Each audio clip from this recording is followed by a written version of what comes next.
এই আমির চাঁদ শেখ লাগাতার আমরা দেখাচ্ছি চোখ দান করে জেলে যেতে হয়েছিল, আজকে জামিন পেলেন, 5 জনই জামিন পেলেন, কিন্তু জেল তো খাটতে হলো। মহৎ কাজ করেও পুলিশের অতি সক্রিয়তায় জেল তো খাটতে হলো, 3 দিন জেল খাটতে হলো, জেল জীবন। আর সেই জেল জীবন থেকে এবার মুক্তি পাচ্ছেন। প্রথমে জানবো যে কি কি শর্তে, কোনো শর্তে কিনা আদৌ বিচারক কি বললেন এই জামিন দিতে গিয়ে। সমীরের সঙ্গে কথা বলবো। সমীর,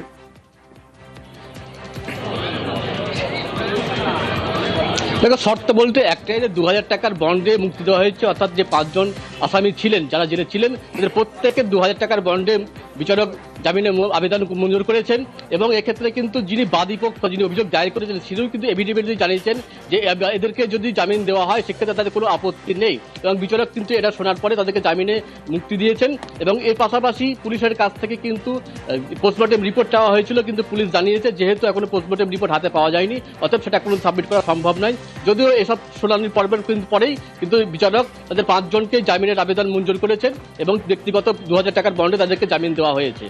এই যে মহৎ কাজ করেছেন, একটা মহৎ কাজ করেও জেলে যেতে হয়েছে পুলিশের অতি সক্রিয়তার জন্য, সমীর, এই সম্পর্কে বিচারক কোনো মন্তব্য, কোনো পর্যবেক্ষণ?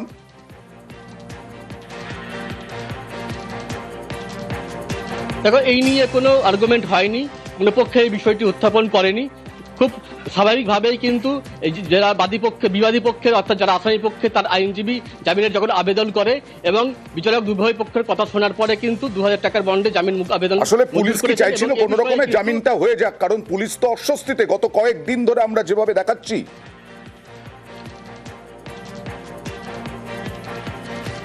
একদমই তাই, হয়তো সেইটাই হয়েছে। সেই কারণে পুলিশের পক্ষ থেকে বা সরকারি আইনজীবী বা বাদীপক্ষের আইনজীবী কেউ কিন্তু এই বিষয়টা নিয়ে আর কথা বাড়াননি। একদম খুব স্বাভাবিকভাবে কিন্তু সেই জামিনের আবেদন মঞ্জুর করেছেন বিচারক। আর আদালতে আইনজীবীদের মধ্যে কি কিছু আলোচনা হয়েছে?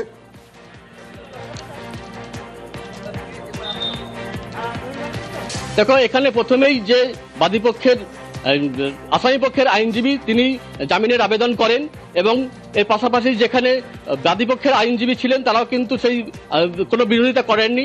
এবং এর পাশাপাশি এফিডেভিট সাবমিট করা হয়, যিনি অভিযোগ করেছিলেন অর্থাৎ যে বাদী ছিলেন তারা এফিডেভিট সাবমিট করা হয়। সেখানে তিনি পরিষ্কার জানিয়েছেন যে আসামিদের যদি কোনো রকমভাবে জামিন দেওয়া হয় তার কোনো দাবি নেই বা তার কোনো অভিযোগ থাকছে না। এবং পরবর্তীকালে কিন্তু আইনজীবী কি বলছেন একবার দেখে নেওয়া যাক। বেলের আবেদন করেছিলাম, কোর্ট বেল মঞ্জুর করেছে। আর সব থেকে ইম্পর্টেন্ট, এই মামলায় ডিফ্যাক্টো কমপ্লেন্টও তার ভুল বুঝতে পেরেছে এবং তারা কোর্টে অ্যাপিয়ার করে এফিডেভিট দিয়ে বলেছে যে তাদের জামিন হলে আপত্তি নেই। সেই হিসাবে আদালত দুই পক্ষের শুনে বেল মঞ্জুর করেছে। 2000 টাকা টু সিকিউরিটি বেল দিয়েছে 5 জনকে এবং 5 জনই আজকে জামিন পেয়েছে। জামিন হলে আপত্তি থাকবে কি?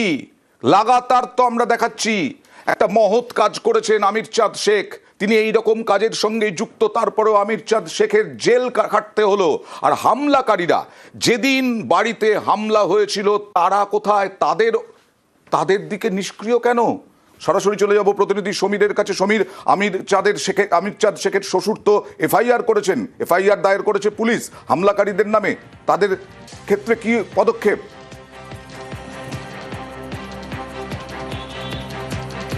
এখনো পর্যন্ত কিন্তু পুলিশ এই বিষয়ে শুধুমাত্র মামলা দায়ের করা ছাড়া আর কোনো পদক্ষেপ নেয়নি। এবং এ বিষয়ে কিন্তু ক্ষোভ জানিয়েছেন এই আমির চাঁদ শেখের পরিবার এবং তার সহযোদ্ধা। তাদের দাবি, আমির চাঁদকে বিনা কারণে 3 দিন জেল হেফাজতের নির্দেশ দিয়েছিল, 3 দিন জেল খাটতে হলো, অবশেষে জামিনে মুক্তি পেয়েছে। কিন্তু তাদের বাড়িতে যে হামলা করলো, তাদের পরিবারের ওপর হামলা করলো, মহিলাদের শ্লীলতাহানি করলো, তাদের বিরুদ্ধে যে অভিযোগ দায়ের করা হয়েছে সেই অভিযোগের ভিত্তিতে এখনো পর্যন্ত কোনো অভিযুক্তকে পুলিশ থানায় ডেকে জিজ্ঞাসাবাদ করেনি বা তাদেরকে আটক করেনি বা তাদেরকে গ্রেপ্তার করেনি। এখানে কিন্তু নিষ্ক্রিয়তার অভিযোগ তুলছেন পুলিশের বিরুদ্ধে এই আমির চাঁদের পরিবারের লোকজন বা তার সহযোদ্ধারা, এবং ইমিডিয়েট যাতে পুলিশ তাদের বিরুদ্ধে ব্যবস্থা গ্রহণ করে সে বিষয়ে দাবি জানিয়েছেন। কিন্তু কতজনের নামে আমি আসবো, কতজনের নামে এই অভিযোগ করা হয়েছে? তার আগে শ্বশুর কি বলছেন আমির চাঁদ শেখের, দেখুন। আমির চাঁদের মা মারা গেছে, মাটি দেবো বলে আমরা গিয়েছিলাম। গ্রামের কিছু লোক গিয়ে আমাদেরকে প্রচণ্ড মারধর করে, যাদের নামে কমপ্লেন করা হয়েছে তাকে একটাকে অ্যারেস্ট করে নিই, তারা তাদের সামনেই ঘুরে বেড়াচ্ছে। অথচ আমরা চাই দৃশ্যমূলক শাস্তি, এবং আমাদের মারধর, লাঠি, চড়, কিল, ঘুষি মেরেছিল এবং আমার জামাই নির্দোষ, আর দুষ্কৃতীরা ঘুরে বেড়াচ্ছে। এর দৃষ্টান্তমূলক আমরা শাস্তি চাই, এইটুকুই আমাদের আবেদন। এইটুকুই আবেদন। এই আবেদন নিয়েই তো আমরাও বলছি হামলাকারীরা কোথায়, তাদের ব্যাপারে কতটা সক্রিয় নয় এখনো পর্যন্ত। সমীর, পুলিশের পক্ষ থেকে কিছু বলা হচ্ছে? কতজনের বিরুদ্ধে অভিযোগ? পুলিশ যেটা জানিয়েছে ইতিমধ্যে মামলা রুজু করা হয়েছে। দেখো, নির্দিষ্টভাবে 9 জনের নামে অভিযোগ করা হয়েছে এবং এই 9 জন ছাড়াও আরো অনেকে উপস্থিত ছিল, সেই বিষয়ে কিন্তু অভিযোগ দায়ের করা হয়েছে। কিন্তু এই 9 জনের নামে লিখিতভাবে অভিযোগ করা সত্ত্বেও, অর্থাৎ তাদেরকে চিহ্নিত করা সত্ত্বেও কিন্তু পুলিশ তাদেরকে জিজ্ঞাসাবাদের জন্য আটক পর্যন্ত করেনি। তবে পুলিশ জানিয়েছে মামলা রুজু করা হয়েছে, এফআইআর শুরু হয়েছে এবং তদন্ত করা হচ্ছে এবং অবিলম্বে তাদের বিরুদ্ধে ব্যবস্থা গ্রহণ করা হবে। কিন্তু কবে তাদের বিরুদ্ধে ব্যবস্থা গ্রহণ করে পুলিশ, সেটা এখন দেখার। অবশেষে জামিন হলো, 3 দিন জেলে খাটতে হলো, জেলে থাকতে হলো। আমির চাঁদ শেখ সহ গোটা পরিবারকে তুলে নিয়ে চলে গেল পুলিশ। কি না, মায়ের চোখ দান করেছেন, মায়ের চোখ প্রতিস্থাপনও হয়েছে, তারপরেও সব কিছু প্রমাণিত, কিন্তু তার সত্ত্বেও 3 দিন জেল খাটতে হলো। অবশেষে জামিন হলো 5 জনেরই 2000 টাকা বন্ডে। আর বাদীপক্ষ বলছে এখন কোনো বিষয় না, ও জামিন হয়ে যাক। জামিন নিতে তো বাধ্য। পুলিশ কি বলবে আর এর পরে? এখনো নিন্দার ঝড়, কারণ চোখদানে সক্রিয়, অতি সক্রিয়, আর হামলাকারীদের ব্যাপারে নিষ্ক্রিয় পুলিশ। আমির চাঁদের শ্বশুর তিনি যে এফআইআরটা করেছেন এবং সেখানে যাদের নাম উল্লেখ আছে, অদ্ভুতভাবে দেখলাম যে এই ঘটনার পরেও পুলিশ যে সক্রিয়তা আমির চাঁদের ক্ষেত্রে দেখিয়েছিল, এখানে বোধহয় ঠিক বিপরীতে অতি শিথিলতা দেখাচ্ছে। এখনও পর্যন্ত তাদেরকে গ্রেপ্তারি তো দূরের কথা, সেখানে একটা অনুসন্ধান করা বা তাদেরকে কোনো রকম ভাবে ডেকে পাঠানো বা আইনি যে কাজগুলো রয়েছে সেগুলোর ক্ষেত্রে তাদের ভয়ঙ্কর রকমের শিথিলতা।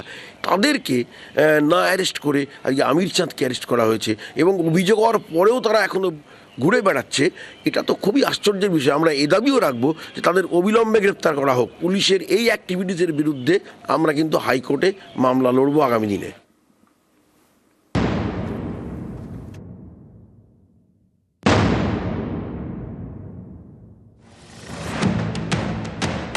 মা চেয়েছিলেন চোখ দান করতে, সেই ইচ্ছে পূরণ করেছেন সমাজকর্মী ছেলে আমির চাঁদ শেখ। মুর্শিদাবাদ মেডিকেলে সেই কর্নিয়া প্রতিস্থাপন করা হয়েছে, পেয়েছেন 2 জন।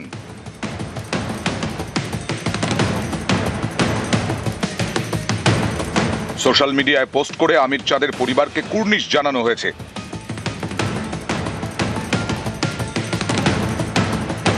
মায়ের চোখ দান করেই গ্রেপ্তার হতে হয়েছে সমাজকর্মী ছেলেকে। এর মতো মহৎ কাজ ধাক্কা খেয়েছে কুসংস্কারে।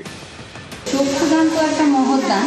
হ্যাঁ, কেউ যদি কারোর চক্ষুদানের মাধ্যমে যদি আরেকজন দেখতে পায়, সেটার মতন ভালো কাজ তো কিছু হয় না। এবার তার বিরুদ্ধে যারা কোনো পদক্ষেপ নিচ্ছে, তাদের তো সেটা করা উচিত না। তো এর জন্য আমরা যারা এটার বিরুদ্ধে, তাদেরকে ধিক্কার জানাচ্ছি। সব থেকে আশ্চর্যের ব্যাপারে আমির চাঁদ শেখ যে তার মায়ের যে চক্ষু দান করেছে, সেই চক্ষুটা মুর্শিদাবাদ সরকারি মেডিকেল কলেজ, তারা সেই চোখ গ্রহণ করেছে এবং শুধু তাই নয়, তারা সেটা প্রতিস্থাপনও করেছে এবং সেই মর্মে তারা সার্টিফিকেটও দিয়ে দিয়েছে। তারপরেও মানে লজ্জায় এই সরকারি ব্যবস্থা, এই পুলিশ এবং বিচার ব্যবস্থা তাকে জেলে রাখতে পারে। কৃষ্ণনগরের সেনপুর শ্যামনগর পাড়া, এখানকার বাসিন্দা রাবেয়া বিবি, বয়স 65। তিনি 2024 সালে চোখদানের অঙ্গীকার করেন। গত রবিবার হার্ট অ্যাটাকে মারা যান রাবেয়া। মায়ের ইচ্ছে পূরণ করে চোখদান করেন সমাজকর্মী ছেলে আমির চাঁদ শেখ। অঙ্গদান করা নিয়ে স্থানীয়দের অনেকের মনেই কুসংস্কার, সেখান থেকেই বিতর্ক। আমির চাঁদের প্রতিবেশীরা কোতোয়ালি থানার দ্বারস্থ হন, অভিযোগ করেন মৃতের অঙ্গ নাকি বিক্রি করা হয়েছে। চোখ দান মহৎ কাজ এবং গণতান্ত্রিক অধিকার, তা সত্ত্বেও আমির চাঁদ ও তার পরিবারের 5 জনকে গ্রেফতার করে পুলিশ। কিছু স্বার্থান্বেষী হয়তো লোক একটা জিগির তুলে দিল যে এর মধ্যে দিয়ে অঙ্গ কেনাবেচার ঘটনা ঘটছে, পুলিশ তৎপর হয়ে গেল, একটা মহান কাজকে বিব্রত করে একটা গণ আন্দোলনকে আঘাত করা হয়ে গেল, তাদেরকে জেলে ভরে দিল। অনেকেরই মত, এই ঘটনায় পুলিশ অতি সক্রিয়তা দেখিয়েছে। তাদের প্রশ্ন, কোথাও বাল্যবিবাহ হলে তখন পুলিশ কি করবে? স্থানীয়রা যদি উত্তেজনা তৈরি করে বাল্যবিবাহের পক্ষে দাঁড়ান, তাহলে কি আইন শৃঙ্খলার কথা মাথায় রেখে পুলিশ বাল্যবিবাহ আটকাবে না? অঙ্গদান নিয়ে সচেতনতা বৃদ্ধির বদলে কেন গ্রেফতারির পথে হাঁটতে হলো? যারা এই কর্নিয়া দানের ক্ষেত্রে আমিরকে আজকে আমিরের নামে এফআইআর করে, মিথ্যে এফআইআর করে তাকে জেলে পাঠালো, কিন্তু তাদের কখনো কর্নিয়ার দরকার হতে পারে, তাদের রক্ত দরকার হতে পারে। এইরকম আমিরদের মতোই মানুষেরা কিন্তু কর্নিয়া দান করেন বলেই আজকে মানুষের অন্ধত্ব কাটার যে জায়গাটা তৈরি হয়েছে। মৃতের ছেলে সহ 5 জনকে অবিলম্বে মুক্তি দিতে হবে, এই দাবিতে সরব বিভিন্ন স্বেচ্ছাসেবী সংগঠন। বুধবার কলেজ স্ট্রিটে পথে নামে এপিডিআর।